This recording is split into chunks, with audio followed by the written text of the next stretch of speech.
Students, आज हम alkali metals और अल्कलाइन अर्थ मेटल्स की केमिकल प्रॉपर्टीज़ और रिएक्टिविटीज़ को डिस्कस करने जा रहे हैं। हमारा जो टॉपिक है वो इसी मुतालिक है और टेबल 8.3 जो है पेज नंबर 143 पे उसी को आज हमने डिस्कस करना है। प्रीवियस लेक्चर में हमने बात की थी ग्रुप नंबर 1 के और ग्रुप नंबर 2 के एलिमेंट्स के बारे में। अल्कली मेटल्स और अल्कलाइन अर्थ मेटल्स हमने बात की थी कौन ज़्यादा रिएक्टिव है, हमने रीजंस भी डिस्कस किए थे। तो आज हम बात करेंगे केमिकल प्रॉपर्टीज़ की और इनकी रिएक्टिविटीज़ की कि कौन किसके साथ रिएक्शन करता है, कैसे करता है और क्या प्रोडक्ट्स बनाता होता है। सो लेट्स प्रोसीड करते हैं। पहला जो हमारा पॉइंट है अक्रेंस की बात हो रही है सबसे पहले कि अल्कली मेटल्स और अल्कलाइन अर्थ मेटल्स की अक्रेंस कहाँ पे होती है। सो देखें, फर्स्ट ऑफ ऑल हमारे पास अल्कली मेटल्स की बात हो रही है। They are very reactive and always occur in combined form. ये हमारे पास ऑलरेडी बात हो चुकी है कि अल्कली मेटल्स बहुत ज़्यादा रिएक्टिव होते हैं। ज़्यादा रिएक्टिव होने की क्या वजह है? इनके आउटर मोस्ट शेल में 1 इलेक्ट्रॉन है और इनकी ख्वाहिश है, इनकी ये चाहत है कि हमारी इलेक्ट्रॉनिक कन्फिग्रेशन नोबल गैस की जैसी हो जाए, मींस के ऑक्टेट या डुप्लेट रूल कंप्लीट हो जाए। तो जब इनके आउटर मोस्ट शेल में 1 इलेक्ट्रॉन है, वो 1 इलेक्ट्रॉन ये इजीली डोनेट कर देते हैं। इजीली डोनेशन से क्या होता है, इसके जो इनर शेल है, इनर शेल में डुप्लेट या ऑक्टेट रूल कंप्लीट होता है और एक इलेक्ट्रॉन आसानी से डोनेट करके ये हमेशा कैटाइंस बनाते हैं। जब कैटाइंस बनाएंगे इसका मतलब क्या होगा कि ये हमारे पास हमेशा कंबाइंड फॉर्म में आपको मिलेंगे, क्योंकि जब कैटाइन बना लिया इसने, देखें सोडियम है, सोडियम ने इलेक्ट्रॉन लूज कर दिया तो क्या चीज़ बन गया? कैटाइन बन गया। जब ये कैटाइन बन गया तो ये किसी न किसी के साथ लाजमी रहेगा, ये फ्री स्टेट में नहीं रह सकता, ये एग्जिस्ट नहीं कर सकता। सो बात क्लियर हो गई है। बहुत ज़्यादा रिएक्टिव होते हैं, अपनी रिएक्टिविटी को कम करने के लिए, अपने आप को स्टेबल बनाने के लिए इलेक्ट्रॉन लूज करके कैटाइन बनाते हैं, किसी के साथ कंबाइंड फॉर्म में मिलते हैं हमें। सेकंड, अल्कलाइन अर्थ मेटल के साथ क्या कंपैरिजन है? They are fairly reactive and also occur in a combined form. Alkaline earth metals ये भी रिएक्टिव होते हैं, लेकिन as compare to alkali metals ये थोड़े से लेस रिएक्टिव होते हैं और मिलते हमें ये भी कंबाइंड फॉर्म में है। बात क्लियर हो गई। देखिए इनके आउटर मोस्ट शेल में कितने इलेक्ट्रॉन्स होते हैं? 2 इलेक्ट्रॉन्स होते हैं। दोनों इलेक्ट्रॉन्स इन्होंने डोनेट करने होते हैं। बात क्लियर हो गई है। लेकिन लेस रिएक्टिव क्यों होते हैं? वो इसलिए होते हैं कि दोनों में से जब एक इलेक्ट्रॉन डोनेट हो जाता है, एक इलेक्ट्रॉन लूज हो जाता है, तो न्यूक्लियस का जो फोर्स ऑफ अट्रैक्शन होता है वो सेकेंड, मतलब कि आउटर मोस्ट शेल में जो दूसरा इलेक्ट्रॉन है उस पर डबल हो जाता है। अब उस इलेक्ट्रॉन को वहाँ से पुल करने के लिए, निकालने के लिए आपको आयोनाइजेशन एनर्जी ज़्यादा अप्लाई करनी पड़ेगी। That's why they are less reactive as compare to alkali metals. बात क्लियर हो गई। मैं पहले भी कह चुका हूँ रिएक्टिव ये भी होते हैं, लेकिन as compare to alkali metals थोड़े से लेस रिएक्टिव होते हैं। इन्होंने भी अपने ऑक्टेट या डुप्लेट रूल को कंप्लीट करना होता है और वो कैसे करते हैं? ये हमेशा अपने 2 इलेक्ट्रॉन्स को डोनेट करके +2 ऑक्सीडेशन स्टेट देते हैं और ये भी कैटाइंस बनाते हैं। किसी के साथ कंबाइंड फॉर्म में मिलेंगे, आपको फ्री स्टेट में नहीं मिलेंगे, क्योंकि इन्होंने भी अपनी इलेक्ट्रॉनिक कन्फिग्रेशन नोबल गैस के जैसे बनानी होती है। सो पहला पॉइंट हमारे पास डिस्कस हो गया। अल्कली मेटल्स +1 ऑक्सीडेशन स्टेट देंगे और alkaline earth metals +2 oxidation state देंगे। सेकेंड जो हमारे पास बात है इलेक्ट्रोपॉजिटिविटी, कौन ज़्यादा इलेक्ट्रोपॉजिटिव है। सो देखें अल्कली मेटल्स के बारे में बात हो रही है। These are highly electropositive. Highly electropositive क्यों होंगे? क्योंकि अपने आउटर मोस्ट शेल का जो 1 इलेक्ट्रॉन है वो इजीली डोनेट करेंगे, बहुत आसानी से डोनेट कर देते हैं। जौन सा एलिमेंट, जौन सा मेटल जितना इजीली इलेक्ट्रॉन लूज कर सकता है वो उतना ही ज़्यादा इलेक्ट्रोपॉजिटिव होगा। और वो अपने वैलेंस शेल का इलेक्ट्रॉन इजीली कब लूज करता है? जब न्यूक्लियर चार्ज कम होता है, शील्डिंग इफेक्ट हमारे पास ज़्यादा होती है, आयोनाइजेशन एनर्जी कम होती है, तब वो वैलेंस शेल का इलेक्ट्रॉन इजीली लूज होता है। और इसमें ये सारा कुछ होता है। इनका जो न्यूक्लियर चार्ज है या न्यूक्लियर साइज़ है, आप कह दें कि एटॉमिक साइज़ है, वो बड़ा होता है।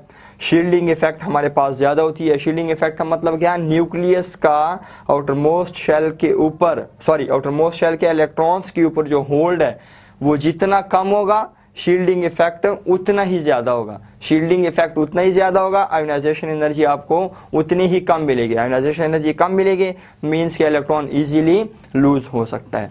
तो जब इलेक्ट्रॉन इजीली लूज हो सकता है, इलेक्ट्रोपॉजिटिविटी भी इंक्रीज होती जाती है।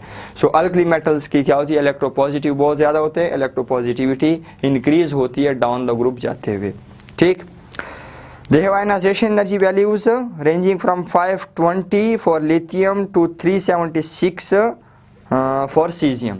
देखें हमारे पास बहुत ज़्यादा हमने बात की है कि इलेक्ट्रोपॉजिटिव होते हैं और इनकी आयोनाइजेशन एनर्जी वैल्यूज़ जो होती हैं वो क्या होती है हमारे पास, डाउन द ग्रुप जाते हुए, टॉप टू द बॉटम जाते हुए आयोनाइजेशन एनर्जी की वैल्यूज़ डिक्रीज होती हैं। लिथियम के लिए हमारे पास ये वैल्यू है 520 किलो जूल पर मोल, जबकि एंड पे हमारे पास जो एलिमेंट है सीजियम के लिए ये हमारे पास कितनी है, ये है 376। अब ये ionization energy value top to the bottom जाते हुए डिक्रीज क्यों हो रही है? देखें टॉप टू द बॉटम पे आप जा रहे हैं, आपके साथ एटम का साइज क्या हो रहा है, इंक्रीज हो रहा है, मीन्स के नंबर ऑफ शेल्स इंक्रीज हो रहे हैं। जब नंबर ऑफ शेल्स इंक्रीज होंगे, न्यूक्लियस का जो फोर्स ऑफ अट्रैक्शन है वो इनर शेल के इलेक्ट्रॉन्स अपनी तरफ अट्रैक्ट करेंगे, आउटर मोस्ट शेल के इलेक्ट्रॉन्स तक पहुंचने नहीं देंगे। तो न्यूक्लियस का वैलेंस शेल इलेक्ट्रॉन्स पे फोर्स ऑफ अट्रैक्शन जितना कम होगा, शील्डिंग इफेक्ट उतना ही ज़्यादा होगा। शील्डिंग इफेक्ट ज़्यादा होगा, आयोनाइजेशन एनर्जी आपके पास कम होती जाएगी। मीन्स के एटम के साइज़ की इंक्रीज़ होने के साथ साथ, नंबर ऑफ शेल्स की इंक्रीज़ होने के साथ साथ आपकी जो शील्डिंग इफेक्ट हैं वो ज़्यादा से ज़्यादा होती जाएगी, आयोनाइजेशन एनर्जी कम से कम होती जाएगी, इलेक्ट्रॉन ईजी से ईजी हमारे पास लूज़ होता जाएगा। बात क्लियर हो गई? ग्रुप नंबर 2 में हम बात कर लेते हैं। ग्रुप नंबर 2 क्या कहते हैं? They are less electropositive. Less electropositive क्यों होते हैं?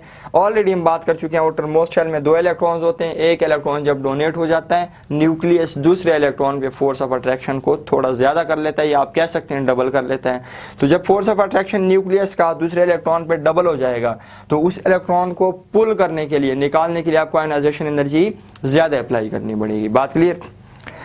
अच्छा, इनकी जो आयोनाइजेशन एनर्जी वैल्यूज़ होती है वो 1757 बेरिलियम के लिए और 965 बेरियम के लिए।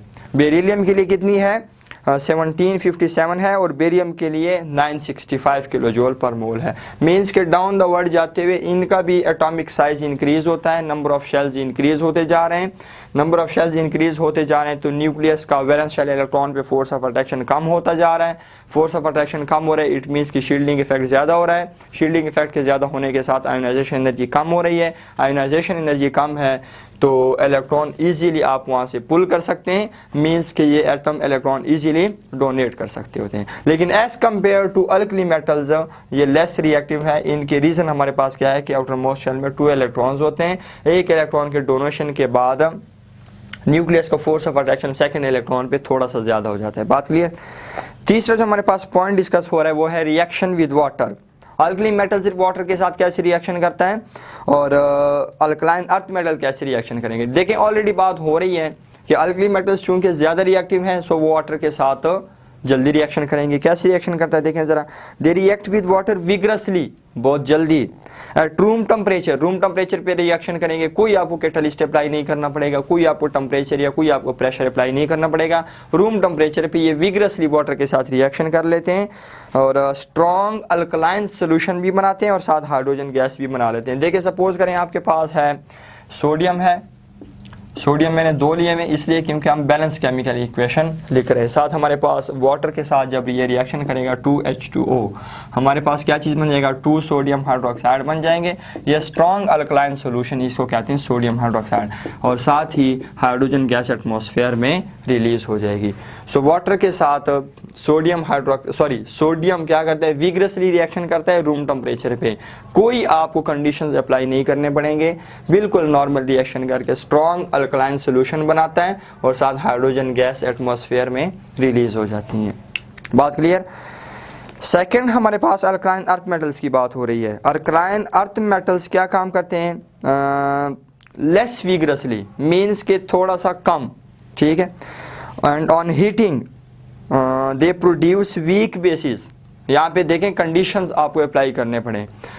अल्कलाइन अर्थ मेटल्स वाटर के साथ लेस विग्रसली रिएक्शन करेंगे और आपको हीट भी अप्लाई करना पड़ेगा, मीन्स कि आपको थोड़े से कंडीशंस भी अप्लाई करने पड़ेंगे। अल्कली मेटल्स में बिल्कुल रूम टेम्परेचर पे रिएक्शन हो रहा था और विग्रसली हो रहा था, तेजी से भी हो रहा था और बिल्कुल नॉर्मल रूम टेम्परेचर पे हो रहा था। यहाँ पे क्या हो रहा है, लेस विग्रसली हो रहा है और साथ आपको कंडीशंस भी अप्लाई करने पड़ेंगे। ठीक है। कंडीशंस, तीसरा फर्क हमारे पास क्या आ जाता है, alkali metal strong alkaline solution बनाते हैं, साथ हाइड्रोजन गैस बना लेते हैं।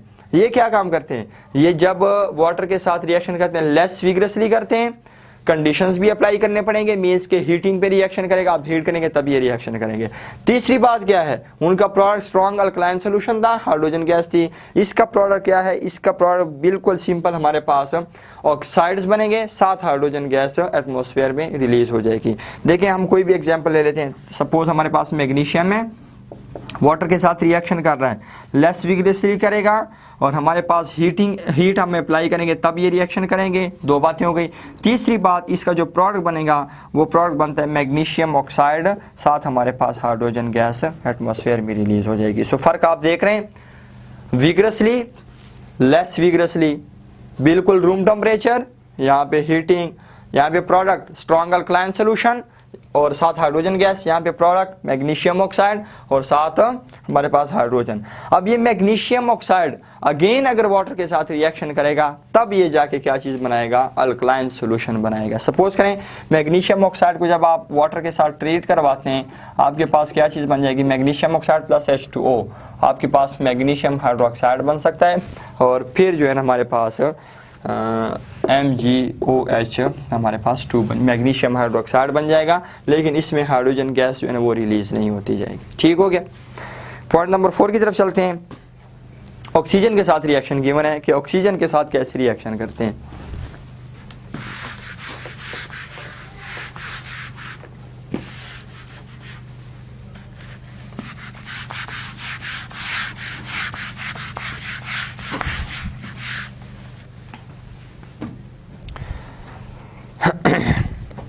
Alkali metals, they immediately tarnish in air, giving their oxides which form strong alkalis in water. Alkali metals जो हैं आप बाहर खुली हवा में छोड़ दें, ये एटमॉस्फेयर में बहुत ज़्यादा जल्दी टार्निश हो जाते हैं। टार्निश मीन्स कि बहुत ज़्यादा जल्दी गंदे हो जाते हैं, आलूदा हो जाते हैं। ठीक है। और इसके बाद हमारे पास आलूदा वो क्यों हो जाते हैं, क्योंकि जब आप इसको एटमॉस्फेयर में बाहर खुली हवा में छोड़ देते हैं तो ये क्या करते हैं, ऑक्सीजन के साथ रिएक्शन करके तब जाके ये टार्निश मतलब कि आलूदा गंदे हो जाते हैं। और बनाते क्या है, स्ट्रॉन्ग अल्कलीज बनाते हैं, लेकिन पहले ये क्या चीज़ बना लेते हैं, पहले ये ऑक्साइड बनाते हैं। ऑक्साइड जब वाटर के साथ रिएक्शन करेगा तब हमारे पास क्या चीज़ बनेगा, स्ट्रॉन्ग अल्कलाइन सोल्यूशन बनेगा।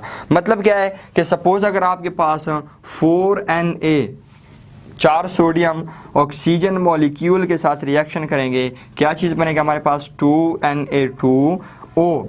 मतलब क्या है, हमारे पास सोडियम ऑक्साइड बन रहा है। ये कौन सा ऑक्साइड है, ये नॉर्मल ऑक्साइड है। ठीक हो गया। हमने वैलेंसी में बात की थी नॉर्मल ऑक्साइड की भी, पर ऑक्साइड की भी और सुपर ऑक्साइड्स की भी बात हमने की थी। ठीक, तो हमारे पास सोडियम ऑक्सीजन के साथ रिएक्शन करके सोडियम ऑक्साइड बनाएगा और ये सोडियम ऑक्साइड जब वाटर के साथ रिएक्शन करेगा, मैं यहाँ पे प्लस H2O लिख देता हूँ, तब जाके हमारे पास ये क्या चीज़ बना लेगा, ये स्ट्रॉन्ग अल्कलाइन सोल्यूशन तब बना लेगा। बात क्लियर। देखें ये रिएक्शन हमारे पास कैसे हो रहा है, हमारे पास ऑक्सीजन है, आउटर मोस्ट शेल में 6 इलेक्ट्रॉन्स हैं, 2 लोन पेयर हैं 2 अनपेयर हैं। दूसरा भी ऑक्सीजन है, आउटर मोस्ट शेल में 6 इलेक्ट्रॉन्स हैं, इसके भी 2 लोन पेयर 2 अनपेयर, दोनों आपस में बॉन्ड बना रहे हैं, O2 मॉलिक्यूल बन गया। लेकिन जब 4 सोडियम आप अप्लाई करते हैं, 4 सोडियम का मतलब क्या है, चारों के आउटर मोस्ट शेल में कितने इलेक्ट्रॉन्स हैं, 1 इलेक्ट्रॉन है। मैं यहाँ पे लिख देता हूँ 4 सोडियम और हमारे पास सोडियम, सबके आउटर मोस्ट शेल में 1 इलेक्ट्रॉन है। ठीक, ये 1। अब इनका आपस में बॉन्ड ब्रेक हो जाएगा। जब बॉन्ड ब्रेक होगा, बॉन्ड क्यों ब्रेक होगा, क्योंकि जब 4 सोडियम पास आ जाती है आपस में बॉन्ड खत्म कर लेते हैं, सोडियम के साथ ये बॉन्ड बनाएंगे। देखो हमारे पास क्या चीज़ बनेगा, ये हमारे पास इसके 2 अनपेयर इलेक्ट्रॉन्स है, एक सोडियम भी इसको इलेक्ट्रॉन डोनेट कर देगा, दूसरा सोडियम भी इसको इलेक्ट्रॉन डोनेट कर देगा। हमारे पास क्या चीज़ बन गया, 2 सोडियम 1 ऑक्सीजन, तो हम लिख सकते हैं कि Na2 हमारे पास O। बात क्लियर। अब जब ये इलेक्ट्रॉन इसको डोनेट कर देता है, ये डोनेट कर देता है, ऑक्सीजन का ऑक्टेट कंप्लीट हो जाता है और इसका भी ऑक्टेट कंप्लीट हो जाता है। कैसे, इनर शेल जो इसका है वो ऑक्टेट टूल से कंप्लीट है।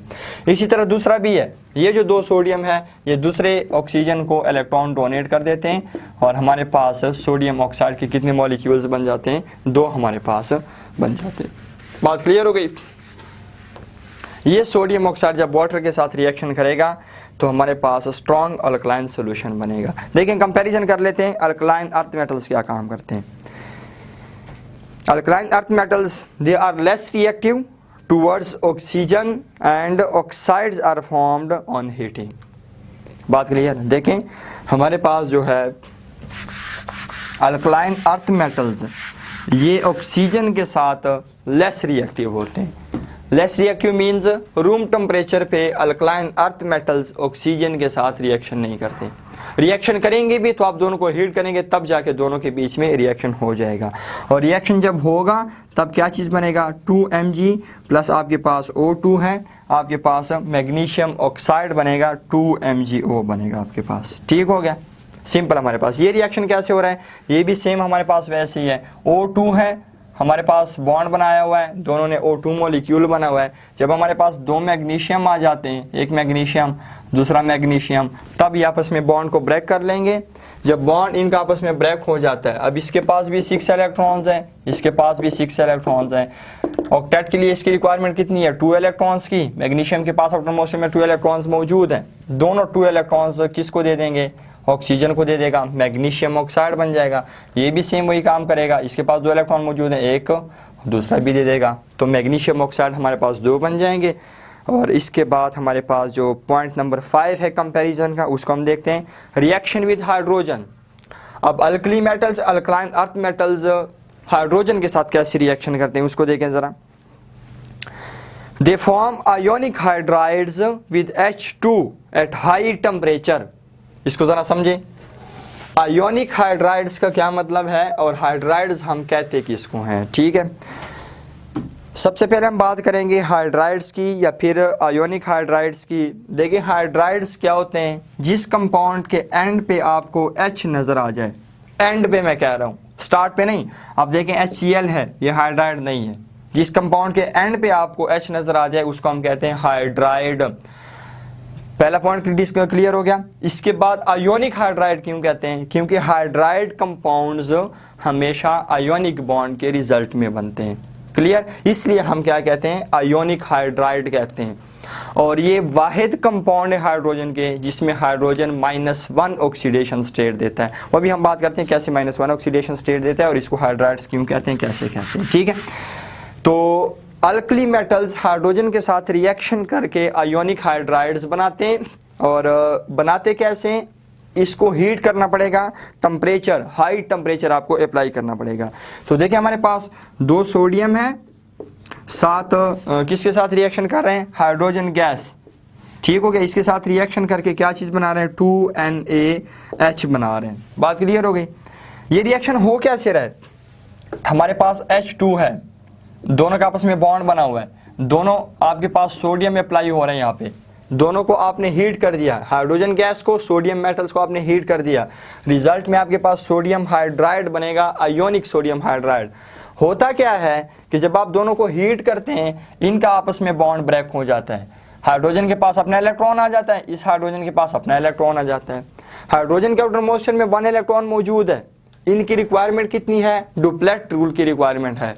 इसको 2 इलेक्ट्रॉन्स चाहिए, तब ये जाके क्या हो जाएगा, ये स्टेबल हो जाएगा। अब इसके पास एक आ गया, एक इसको और चाहिए, इसके पास भी एक आ गया, एक इसको और चाहिए। बात क्लियर हो गई। सोडियम के आउटर मोस्ट शेल में 1 इलेक्ट्रॉन मौजूद है, सोडियम के आउटर मोस्ट शेल में 1 इलेक्ट्रॉन मौजूद है। अब यहाँ पे ये क्या काम करता है, सोडियम अपना आउटर मोस्ट शेल का इलेक्ट्रॉन हाइड्रोजन को डोनेट कर देता है, ये भी डोनेट कर देता है। बात क्लियर हो गई है। अब आप सोचेंगे कि सोडियम हाइड्रोजन को इलेक्ट्रॉन क्यों डोनेट करता है, हाइड्रोजन के तो तकरीबन 90% कंपाउंड में इसका ऑक्सीडेशन स्टेट +1 आता है, ये हमेशा इलेक्ट्रॉन शेयर करके बॉन्ड बनाता होता है। बात क्लियर। यहाँ पे सोडियम हाइड्रोजन को इलेक्ट्रॉन इसलिए दे रहा है, हाइड्रोजन एक्सेप्ट इसलिए कर रहा है क्योंकि हाइड्रोजन की इलेक्ट्रॉन नेगेटिविटी अल्कली मेटल्स या ग्रुप नंबर 1 के मेटल्स के मुकाबले में ज़्यादा है। पॉइंट क्लियर हो गया। हाइड्रोजन की इलेक्ट्रोनेगेटिविटी अल्कली मेटल से ज़्यादा है, ग्रुप नंबर 1 के एलिमेंट से इसकी इलेक्ट्रोनेगेटिविटी ज़्यादा है। ये उनसे इलेक्ट्रॉन इजीली ले सकता है, वहाँ से खींच सकता है, पुल कर सकता है। ठीक हो गया। तो यहाँ पे हमारे पास सोडियम जब 1 इलेक्ट्रॉन देगा, हाइड्रोजन 1 इलेक्ट्रॉन लेगा, बॉन्ड कितने बनेंगे, 1 बॉन्ड बनेगा। हमारे पास वैलेंसी 1, हाइड्रोजन इलेक्ट्रॉन गेनिंग करके बॉन्ड बना रहा है, ऑक्सीडेशन स्टेट क्या हो जाएगा, -1 हो जाएगा। बात क्लियर हो गई है। और चूंकि इलेक्ट्रॉन कंप्लीटली ट्रांसफर हो रहा है फ्रॉम सोडियम टू हाइड्रोजन, कौन सा बॉन्ड बनेगा फिर? आयोनिक बॉन्ड बनेगा। क्यों? क्योंकि इलेक्ट्रॉन कंप्लीट ट्रांसफर के रिजल्ट में जो बॉन्ड बनता है उसको हम क्या कहते हैं? आयोनिक बॉन्ड कहते हैं। सो रिजल्ट में हमारे पास क्या चीज़ बन जाएगा? NaH, ये भी NaH, हम सिंपल लिख लेते हैं 2NaH, सोडियम हाइड्राइड। आप पहचानेंगे कैसे? एंड पे आपको हाइड्रोजन नजर आना चाहिए, ये हाइड्राइड्स की पहचान है। सो पॉइंट क्लियर हो गया कि आयोनिक हाइड्राइड्स किसको कहते हैं और इसमें हाइड्रोजन का -1 ऑक्सीडेशन स्टेट क्यों होता है। ठीक हो गया। हमारा मसला ये है, हमारा जो टॉपिक है वो ये है कि अल्कली मेटल्स हाइड्रोजन के साथ हाई टेम्परेचर अप्लाई करने पे रिएक्शन करके हाइड्राइड्स बनाएंगे। ठीक, अब उसको देख लेते हैं कि अल्कलाइन अर्थ मेटल्स हाइड्रोजन के साथ कैसे रिएक्शन करते हैं और क्या प्रोडक्ट देते हैं। Alkaline earth metals they give hydrides under strong conditions of temperature and pressure. वहां पे सिर्फ हाई टेम्परेचर था, यहाँ पे टेम्परेचर और प्रेशर दोनों के स्ट्रॉन्ग कंडीशंस हैं। रिएक्शन ये भी करता है हाइड्रोजन के साथ, लेकिन कैसे करता है? यहाँ पे टेम्परेचर और प्रेशर दोनों के स्ट्रॉन्ग कंडीशंस होने चाहिए, और दोनों जब स्ट्रॉन्ग कंडीशंस होंगे हमारे पास ये क्या चीज़ बनाएंगे? ये भी हमारे पास हाइड्राइड्स बनाएंगे। कैसे? हमारे पास कैल्शियम है, साथ क्या चीज़ हो रही है हमारे पास? H2 गैस के साथ आप स्ट्रॉन्ग कंडीशंस अप्लाई कर दें, टेम्परेचर अप्लाई कर दें, प्रेशर अप्लाई कर दें, आपके पास कैल्शियम हाइड्राइड बन जाएगा। ये भी रिएक्शन वैसी हो रहा है, हाइड्रोजन है, स्ट्रॉन्ग कंडीशन जब आप अप्लाई करेंगे ये बॉन्ड ब्रेक हो जाएगा। हाइड्रोजन के पास अपना इलेक्ट्रॉन, इसके पास अपना, कैल्शियम आप साथ हीट कर रहे हैं, कंडीशंस अप्लाई कर रहे हैं। कैल्शियम के पास 2 इलेक्ट्रॉन्स हैं, एक इलेक्ट्रॉन किसको दे देगा? हाइड्रोजन को, दूसरा इलेक्ट्रॉन इस हाइड्रोजन को। तो क्या बन जाएगा? CaH2 आपके पास बन जाएगा। ठीक हो गया। वहां पे क्या काम हो रहा था? वहां पे चूंकि ग्रुप 1 के एलिमेंट्स के आउटर मोस्ट शेल में 1 इलेक्ट्रॉन होता है, इसलिए एक एटम एक हाइड्रोजन को इलेक्ट्रॉन डोनेट करके हमारे पास एक प्रोडक्ट बन सकता है। ठीक है। यहाँ पे क्या हो रहा है? यहाँ पे अल्कलाइन अर्थ मेटल एक मेटल है, दोनों हाइड्रोजन, क्योंकि एक हाइड्रोजन को एक इलेक्ट्रॉन की जरूरत है, इसको भी एक इलेक्ट्रॉन की जरूरत है, इसके पास दोनों मौजूद हैं। बात क्लियर? एक को दे सकता है, दूसरा इलेक्ट्रॉन दूसरे को दे सकता है। तो अल्कलाइन अर्थ मेटल एक मेटल 2 हाइड्रोजन को अपने साथ बाइंड रख सकता है। क्यों? क्योंकि उसके आउटर मोस्ट शेल में 2 इलेक्ट्रॉन्स हैं। बात क्लियर? पॉइंट नंबर 6 की तरफ चलते हैं।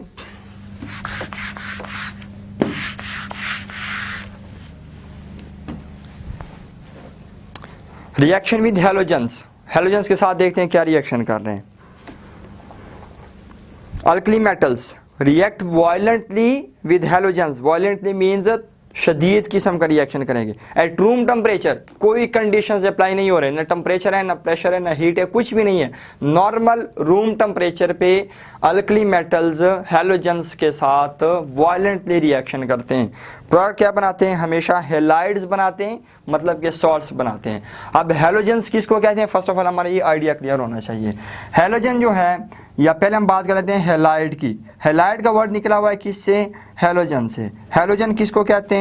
पीरियोडिक टेबल में जो ग्रुप नंबर 7 है, ग्रुप नंबर 7 के एलिमेंट्स को हम क्या कहते हैं? हैलोजेंस कहते हैं। क्यों हैलोजेंस कहते हैं बाद में बात करते हैं, मैं पहले ग्रुप नंबर 7 के एलिमेंट्स बता दूं। ग्रुप नंबर 7 के एलिमेंट्स हैं fluorine, chlorine, bromine, iodine and astatine. बात क्लियर हो गई। ग्रुप नंबर 7 के एलिमेंट्स को हैलोजेंस क्यों कहते हैं? हैलोजन का मतलब है सॉल्ट फॉर्मर, नमक बनाने वाले। अब ये कैसे नमक बनाते हैं? ग्रुप नंबर 7 के एलिमेंट्स ग्रुप नंबर 1 मतलब कि अल्कली मेटल्स के साथ रिएक्शन करके हमेशा सॉल्ट बनाते हैं। That's why they are called halogens. ठीक हो गया। तो अल्कली मेटल्स हैलोजेंस के साथ रिएक्शन करके हेलाइड्स मतलब के सॉल्ट्स बनाते होते हैं। कैसे? देखें जरा।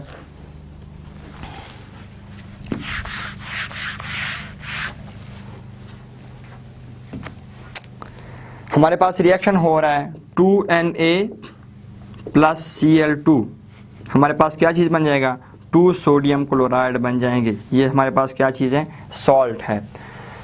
क्लोरीन है हमारे पास, इसके आउटर मोस्ट शेल में कितने इलेक्ट्रॉन हैं? 7 इलेक्ट्रॉन्स हैं। ठीक है। दूसरा भी क्लोरीन है, इसके आउटर मोस्ट शेल में कितने इलेक्ट्रॉन्स हैं, इसके भी 7 इलेक्ट्रॉन्स हैं। दोनों आपस में इलेक्ट्रॉन शेयर करके Cl2 गैस बना लेते हैं, क्लोरीन गैस बना लेते हैं।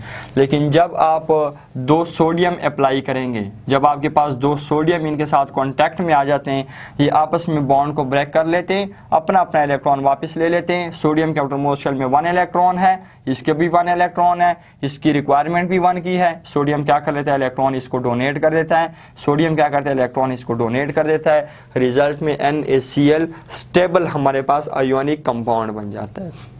बात क्लियर हो गई। सो पॉइंट का डिफरेंस क्या है कि अल्कली मेटल्स हेलोजेंस के साथ रूम टेम्परेचर पे वायलेंटली रिएक्शन करके हैलाइड्स या सॉल्ट्स बनाएंगे, लेकिन हमारे पास अल्कलाइन अर्थ मेटल्स का क्या है उसको भी देख लेते हैं। दे रिएक्ट स्लोली, वहां पे वायलेंटली था, यहाँ पे स्लोली, पॉइंट को नोट किया करें, with halogen to give their halides. वहां पे बिल्कुल रूम टेम्परेचर पे था और बिल्कुल वायलेंटली रिएक्शन हो रहा था, यहाँ पे बिल्कुल स्लोली रिएक्शन हो रहा है। ये भी वही प्रोडक्ट है, हैलाइड्स दे रहे हैं या क्लोराइड्स दे रहे हैं, लेकिन वहां पे वायलेंटली है, यहाँ पे स्लोली रिएक्शन हो रहा है। देखिए हमारे पास कैल्शियम, यहाँ पे मैं कर लेता हूँ दोबारा, ये भी हमारे पास वैसे हाइड्राइड्स वाली बात है। हमारे पास Cl2 है, दोनों ने आपस में बॉन्ड बनाया हुआ है। जब आप कैल्शियम को अप्लाई कर लेते हैं, हमारे पास इनका आपस में बॉन्ड ब्रेक हो जाता है। क्लोरीन अपना इलेक्ट्रॉन वापस ले लेता है, ये अपना इलेक्ट्रॉन वापस ले लेता है। बात क्लियर हो गई। इसके भी 7 हो गए, इसके भी 7 हो गए। अब इसको भी एक की जरूरत है ऑक्टेट कंप्लीट करने के लिए, इसको भी एक की जरूरत है ऑक्टेट कंप्लीट करने के लिए। कैल्शियम के पास कितने, कैल्शियम के पास 2 है, एक इस क्लोरीन को दे देगा, एक इस क्लोरीन को दे देगा। बात क्लियर। हमारे पास क्या चीज बन जाएगा, CaCl2 मीन्स के कैल्शियम क्लोराइड बन जाएगा। ठीक। Point number 7, reaction with nitrogen. Nitrogen के साथ कैसे रिएक्शन हो रहा है देखें। They don't form nitrides directly, ये नाइट्रोजन के साथ डायरेक्टली रिएक्शन नहीं करते होते। बात क्लियर हो गई। इसका तो हमारे पास यहाँ पे रोला ही खत्म हो गया। अल्कलाइन अर्थ मेटल्स क्या काम करते हैं, they form stable nitrides when heated with nitrogen. First of all मैं एक पॉइंट बता दूं, जिस तरह मैंने हाइड्राइड्स का बताया था कि एंड पे आपको H या H2 नजर आना चाहिए, उसको हम क्या कहते हैं, हाइड्राइड्स कहते हैं।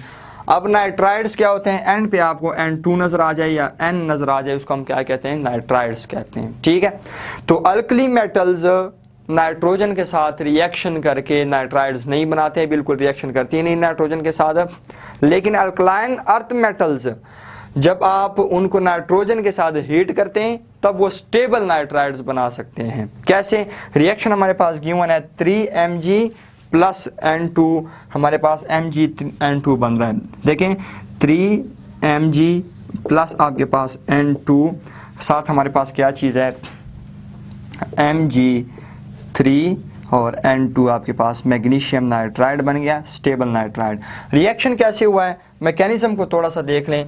नाइट्रोजन N2 जो हमारे पास बना हुआ है, नाइट्रोजन जो है हमारे पास, नाइट्रोजन के आउटर मोस्ट शेल में 5 इलेक्ट्रॉन्स होते हैं, एक लोन पेयर होता है, 3 इलेक्ट्रॉन्स अनपेयर होते हैं। दूसरे नाइट्रोजन का भी यही सीन होता है, एक लोन पेयर होता है, N2 मॉलिक्यूल बना लेते हैं, डाई एटॉमिक मॉलिक्यूल बनाते हैं।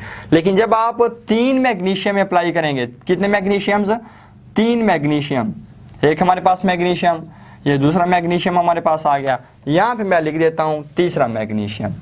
हर मैग्नीशियम के कितने इलेक्ट्रॉन्स हैं आउटर मोस्ट शेल में, 2 इलेक्ट्रॉन्स हैं। यहाँ पे इस मैग्नीशियम के 2 इलेक्ट्रॉन्स हैं, इस मैग्नीशियम के भी 2 इलेक्ट्रॉन्स हैं। जब आप 3 मैग्नीशियम अप्लाई करेंगे, हमारे पास इनका आपस में बीच में बॉन्ड खत्म हो जाएगा। बात क्लियर हो गई। ये हमारे पास इसके अपने आ जाएंगे 3 इलेक्ट्रॉन्स, इसके अपने 3 इलेक्ट्रॉन्स आ जाएंगे। अब होना क्या है, नाइट्रोजन के आउटर मोस्ट शेल में कितने इलेक्ट्रॉन्स हैं, 5 इलेक्ट्रॉन्स हैं। ऑक्टेट के लिए रिक्वायरमेंट कितनी है, ऑक्टेट के लिए रिक्वायरमेंट है 8 इलेक्ट्रॉन की। एक मैग्नीशियम क्या काम करेगा, 2 इलेक्ट्रॉन्स डोनेट कर देगा। 5 अपने मौजूद थे, 2 मैग्नीशियम से आ गए, कितने बन गए हमारे पास, जब 2 मैग्नीशियम से आ गए 5 अपने मौजूद थे, 7 हो गए। अभी भी 1 इलेक्ट्रॉन कम है, 1 इलेक्ट्रॉन ये मैग्नीशियम इसको दे देगा। अब पूरे हो गए या नहीं, बात क्लियर हो गई। इस नाइट्रोजन को देखें, इस नाइट्रोजन के पास 5 मौजूद हैं, 8 चाहिए, 5 मौजूद हैं, 8 में से कितनी रिक्वायरमेंट है, 3 मजीद और चाहिए, 2 इलेक्ट्रॉन ये मैग्नीशियम इसको दे देगा। 5 अपने मौजूद थे, 2 मैग्नीशियम से आ गए, 7 हो गए।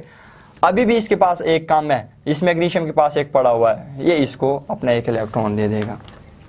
तो देख रहे हैं आप कि हमारे पास स्टेबल मैग्नीशियम नाइट्राइड बन गया। फॉर्मूला हमारे पास क्या था, Mg3N2, Mg 3 मैग्नीशियम है और 2 हमारे पास नाइट्रोजन, Mg3N2 बन गया। ठीक, ओके। लास्ट पॉइंट हमारे पास क्या है, reaction with carbon. Alkali metals carbon के साथ रिएक्शन नहीं करते होते। ठीक हो गया, वो इसलिए नहीं करते क्योंकि कार्बन के आउटर मोस्ट शेल में 4 इलेक्ट्रॉन्स हैं। बात क्लियर हो गई है। अब अल्कली मेटल्स जोन सा भी रिएक्शन करेगा उसके पास, सपोज करें सोडियम है, इनके पास तो आउटर मोस्ट शेल में 1 इलेक्ट्रॉन है, या अगर इसको 1 इलेक्ट्रॉन डोनेट भी करेंगे ना तब भी इसके 5 बन जाएंगे, इसका ऑक्टेट रूल कंप्लीट नहीं होगा, तो इसको फायदा कोई नहीं है, इसलिए ये इसके साथ रिएक्शन नहीं करता होता। बात क्लियर हो गई। अल्कलाइन अर्थ मेटल्स क्या काम करते हैं, they give stable carbide on heating with carbon. ये क्या काम करते हैं, ये कार्बन के साथ रिएक्शन करके स्टेबल कार्बाइड्स बनाते हैं। अब हाइड्राइड की पहचान मैंने बताई है, नाइट्राइड की बताई है, कार्बाइड की पहचान क्या है, एंड पे आपको C2 मिलेगा।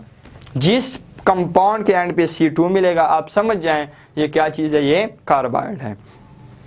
तो अल्कलाइन अर्थ मेटल्स कार्बन के साथ रिएक्शन करके क्या चीज़ बनाते हैं, ये स्टेबल कार्बाइड्स बना सकते हैं। हमारे पास रिएक्शन गिवन भी है, कैल्शियम है, साथ हमारे पास 2 कार्बन है, दोनों आपस में रिएक्शन करके क्या चीज़ बना रहे हैं, कैल्शियम कार्बाइड बना रहे हैं। देखिए आपके पास कैल्शियम है प्लस आपके पास C2 है, सॉरी C2 नहीं 2C है, 2C आपके पास है, तो क्या चीज़ बना रहे हैं हमारे पास, ये कैल्शियम Ca आपके पास C2 कैल्शियम कार्बाइड बना रहे हैं। बात क्लियर हो गई है। सो स्टूडेंट्स, ये हमारे पास it's all about comparison of chemical properties and reactivities of alkali metals and alkaline earth metals. सबके बीच में हमने कंपैरिजन भी किया है कि कौन किसके साथ कैसे रिएक्शन करता है, किन कंडीशंस में रिएक्शन करता है, कौन किसी के साथ रिएक्शन करता भी है, नहीं भी करता भी है, तो क्या प्रोडक्ट देता है। It's all about comparison of chemical properties and reactivities. Next जो हमारे पास इसी के साथ रिलेटेड आ रहा है, यूजेस ऑफ सोडियम, ये भी आपने खुद देखना है, यूजेस ऑफ मैग्नीशियम ये भी आपका काम है, एंड यूजेस ऑफ कैल्शियम ये भी आपका काम है। किसी भी पॉइंट की समझ ना आ जाए कमेंट कर लीजिएगा, इंशाल्लाह हम इसको नेक्स्ट लेक्चर में फिर दोबारा नेक्स्ट लेक्चर इस पर तैयार कर लेंगे।